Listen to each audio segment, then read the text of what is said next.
Presiden Prabowo Subianto beberapa pekan lalu mengunjungi seorang tokoh bangsa yakni Emil Salim yang merupakan mantan Ketua Dewan Pertimbangan Presiden Republik Indonesia.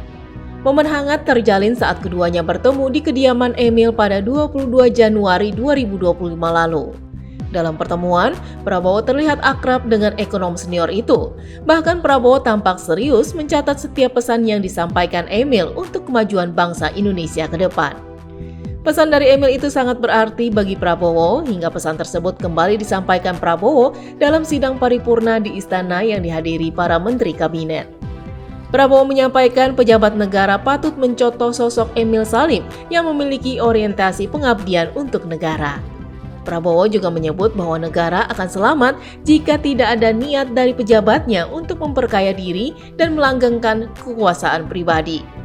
Lantas siapakah sosok Emil Salim yang begitu akrab dengan Prabowo?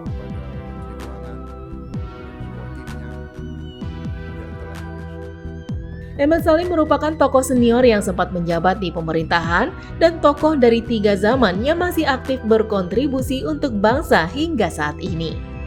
Pria kelahiran Lahat, Sumatera Selatan pada 8 Juni 1930 ini merupakan lulusan dari Fakultas Ekonomi Universitas Indonesia tahun 1957. Tahun 1961, ia mendapat gelar sebagai Master of Art di University of California di Berkeley, Amerika Serikat. Kemudian melanjutkan pendidikan doktor dan meraih gelar PhD in Economics di universitas yang sama tahun 1963. Setelah kembali ke Indonesia, ia aktif di akademis dan pemerintahan. Tahun 1971, ia diangkat sebagai Menteri Negara untuk penyempurnaan dan pembersihan aparatur negara oleh Presiden Soeharto. Bahkan ia menjadi Menteri Indonesia paling lama yang menjabat secara berturut-turut. Jabatan terakhir yang diembannya adalah Menteri Negara Pengawasan Pembangunan dan Lingkungan Hidup tahun 1993. Meski rezim Soeharto berakhir, ia tetap aktif berkarir di pemerintahan.